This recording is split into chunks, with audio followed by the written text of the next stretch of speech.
Assalamualaikum warahmatullahi wabarakatuh. Perkenalkan, nama saya Fahira Islami. Di sini saya membuat video untuk memenuhi tugas UAS dari mata kuliah Profesi Kependidikan.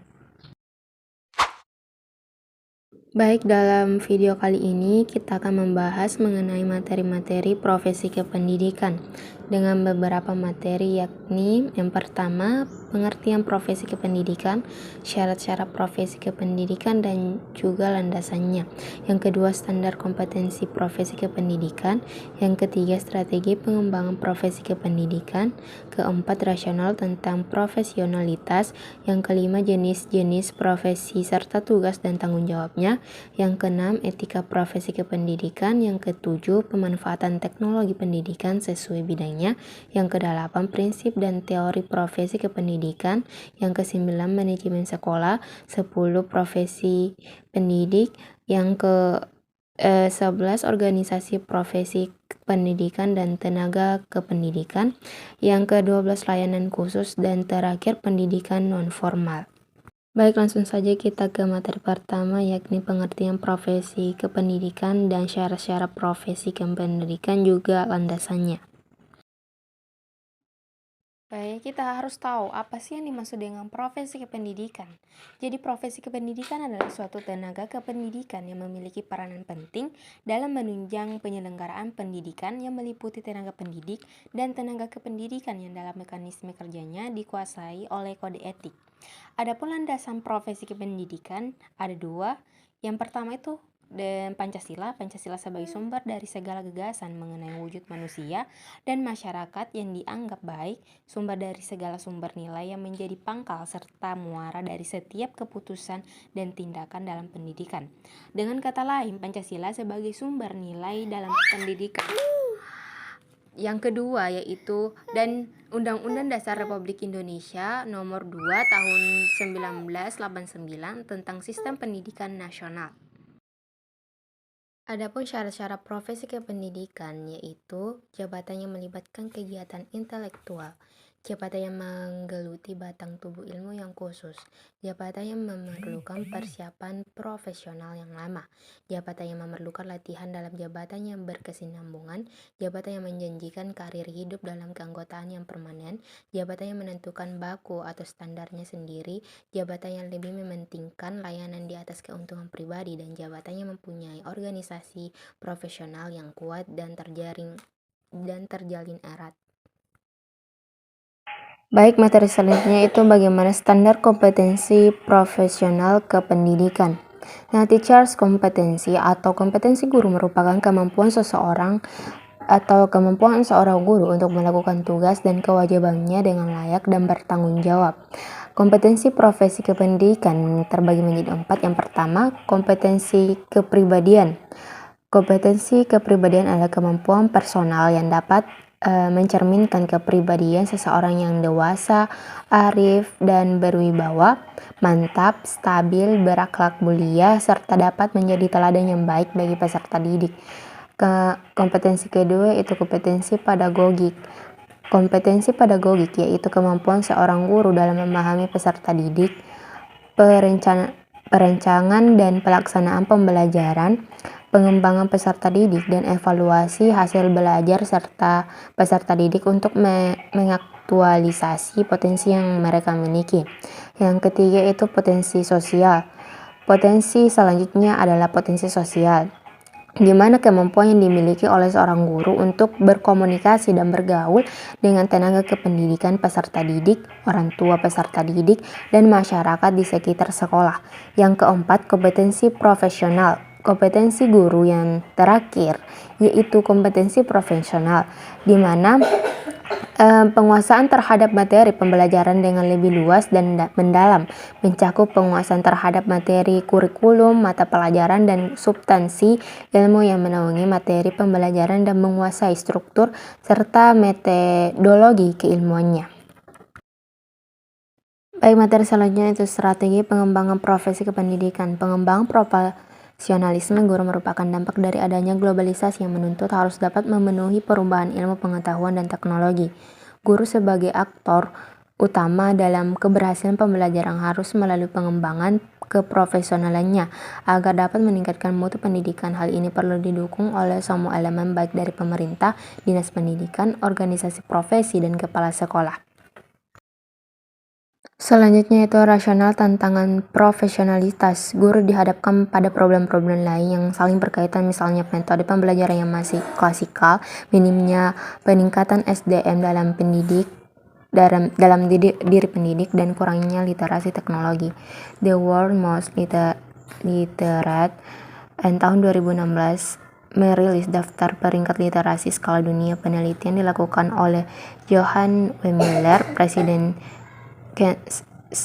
Central Connecticut State University, New Britain, yang dilakukan terhadap 61 negara di dunia. Hasil penelitian itu menetapkan Finlandia pada urutan ke-1 tentang literasi skala dunia, sedangkan Indonesia berada di urutan ke-60. Selanjutnya materi jenis-jenis profesi kependidikan.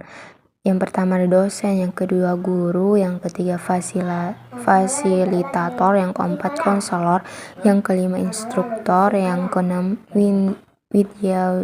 widyaswara, yang ketujuh tutor, yang kedelapan pamong belajar. Selanjutnya bagaimana etika profesi kependidikan. Etika berasal dari bahasa Yunani yaitu ethos yang memiliki arti watak, sedangkan kata etik sering digunakan untuk pengkajian sistem nilai-nilai yang disebut kode, sehingga muncul apa yang disebut dengan kode etik. Nah, etika yang harus dimiliki oleh seorang guru yaitu yang pertama, guru berbakti memberikan bimbingan bagi peserta didik agar kelak menjadi warga negara Indonesia seutuhnya yang memiliki jiwa Pancasila. Yang kedua, guru mempunyai dan menjalankan kejujuran profesional. Yang ketiga, guru berupaya mempunyai informasi tentang peserta didik sebagai bahan dalam melakukan bimbingan dan pembinaan. Yang keempat, guru membangun atmosfer sekolah yang sangat baik karena bisa mendukung proses selama kegiatan belajar dan mengajar. Yang kelima, guru menjaga hubungan baik dengan orang tua dan masyarakat sekitar untuk membina peran serta dan bertanggung jawab bersama terhadap pendidikan. Yang keenam, guru secara personal maupun saat bersama-sama mampu mengembangkan mutu dan martabat profesi dan menunjukkan kualitas lebih baik. Yang ketujuh, guru menjaga hubungan profesi semangat kekeluargaan dan kesetiakawanan nasional. Yang kedelapan, guru secara bersama-sama menjaga dan meningkatkan mutu organisasi nasional. Yang ke-8, guru secara bersama. Yang ke-9 yaitu guru menjalankan kebijakan pemerintah dalam bidang pendidikan. Nah, adapun upaya yang dilakukan agar etika profesi pendidik terwujud. Yang pertama, pendidikan dan kualitas pribadi guru. Yang kedua, sarana dan prasarana pendidikan. Yang ketiga, kedudukan karir dan kesejahteraan guru. Yang keempat, kebijakan pemerintah dan sistem pendidikan. Adapun pemanfaatan teknologi pendidikan sesuai bidangnya, yakni guru menggunakan berbagai media yang tersedia. Menggunakan media berita membuat pembelajaran lebih menarik. Dalam pembelajaran, guru harus menggunakan media dan menggunakan teknologi dalam perencanaan pembelajaran, penyampaian materi, tugas, dan penilaian. Guru dapat memanfaatkan sumber belajar online yang tersedia secara luas karena setiap siswa memiliki gaya belajar masing-masing. Maka guru harus terlibat aktif dalam pembelajaran ulang terkait penggunaan teknologi dalam pembelajaran. Selanjutnya itu prinsip profesi kependidikan. Menurut Undang-Undang Pasal 7 Nomor 14 Tahun 2005 tentang guru dan dosen, prinsip-prinsip profesi guru adalah memiliki bakat, minat, panggilan jiwa, dan idealisme, memiliki komitmen untuk meningkatkan mutu pendidikan, keamanan, ketakwaan, dan akhlak mulia, memiliki kualifikasi akademi dan latar belakang pendidikan sesuai dengan bidang tugas, memiliki kompetensi yang diperlukan sesuai bidang tugas, memiliki tanggung jawab atas pelaksanaan tugas keprofesionalannya. Selanjutnya yaitu manajemen sekolah. Menurut Undang-Undang Pasal 7 Nomor 14 Tahun 2005 tentang guru dan dosen, prinsip-prinsip profesi guru adalah memiliki bakat, minat, panggilan jiwa, pendidikan sesuai dengan bidang tugas, memiliki kompetensi yang diperlukan sesuai dengan tugas, memiliki tugas jawab atau pelaksanaan tugas keprofesionalan, memperoleh penghasilan yang ditentukan sesuai prestasi kerja, memiliki kesempatan mengembangkan keprofesionalnya secara berkelanjutan. Baik, supervisi pendidikan. Apa itu supervisi pendidikan? Supervisi pendidikan sendiri yaitu upaya untuk meningkatkan mutu pendidikan dan pengajaran dengan ditunjang oleh unsur-unsur lain seperti guru, sarana dan prasarana, kurikulum, sistem pengajaran dan penilaian. Adapun tujuan dari supervisi yaitu memperbaiki dan mengembangkan proses belajar mengajar secara total. Yang adapun fungsi dari prinsip supervisi yaitu fungsinya yaitu dapat melaksanakan di lapangan yang dapat istilah bukunya adalah pejabat fungsional, sama halnya dengan guru dan kepala sekolah. Ada pun beberapa prinsip-prinsip supervisi, yakni prinsip ilmiah, prinsip demokratis, prinsip kerjasama, dan prinsip konstruktif dan kreatif. Adapun teknik-teknik pendekatan supervisi, teknik supervisi kelompok, yakni seperti rapat guru dan pertemuan orientasi bagi guru baru. Organisasi profesi kependidikan dan tenaga kependidikan. Organisasi profesi guru adalah perkumpulan yang berbadan hukum yang didirikan dan diurus oleh guru untuk mengembangkan profesionalitas guru. Macam-macam organisasi profesi kependidikan di Indonesia antara lain ialah Persatuan Guru Republik Indonesia, Ikatan Sarjana Pendidikan Indonesia, Ikatan Petugas Bimbingan Indonesia, Ikatan Guru Indonesia, Federasi Guru Independen Indonesia, Persatuan Guru Honor Indonesia, dan organisasi profesi keguruan berfungsi sebagai pemersatu seluruh anggota profesi dalam kiprahnya menjalankan tugas profesinya.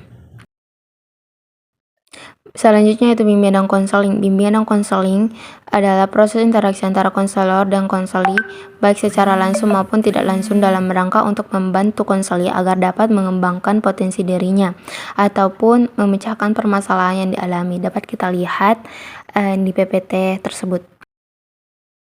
Layanan khusus. Layanan khusus sekolah merupakan salah satu substansi dalam manajemen pendidikan yang diberikan khusus kepada peserta didik agar mereka lebih optimal dalam melaksanakan proses belajar. Fasilitas yang dimasuk diantaranya adalah pusat sumber belajar atau perpustakaan, usaha kesehatan sekolah atau KS, kafeteria sekolah, asrama, tempat ibadah, koperasi, dan juga alat transportasi pembantu siswa.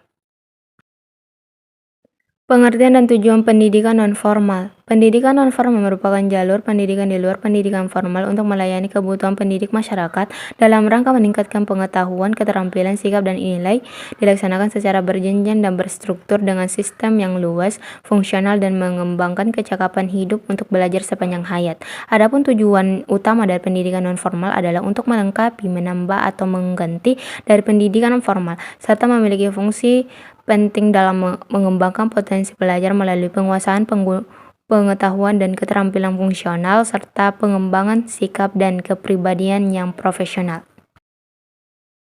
Adapun fungsi dan ciri-ciri pendidikan nonformal yaitu fungsinya mengembangkan potensi peserta didik dengan menekankan pada penguasaan pengetahuan dan keterampilan fungsional serta pengembangan sikap dan kepribadian profesional. Adapun ciri-ciri pendidikan nonformal, yang pertama memiliki tujuan untuk mendapatkan keterampilan, yang kedua berfokus pada siswa bagaimana belajar mandiri, dapat mengontrol aktivitas belajar, yang ketiga waktu pembelajaran tidak mempengaruhi, yang keempat kurikulum fleksibel dan biasanya peserta didik yang menentukan, yang kelima hubungan guru dan siswa bersifat mendatar, yang keenam ijazah tidak terlalu penting untuk penerimaan siswa. Yang terakhir yaitu contoh dan asas pendidikan nonformal. Contoh pendidikan nonformal, yang pertama kelompok belajar, tempat untuk penitipan anak, sanggar, tempat kursus, majelis taklim, lembaga pelatihan khusus. Adapun asas pendidikan nonformal, yang pertama asas prinsip inovasi, yang kedua asas prinsip-prinsip untuk menetapkan dan mengembangkan visi pendidikan nonformal. Yang ketiga itu asas pokok-pokok perencana dan pengembangan pendidikan nonformal.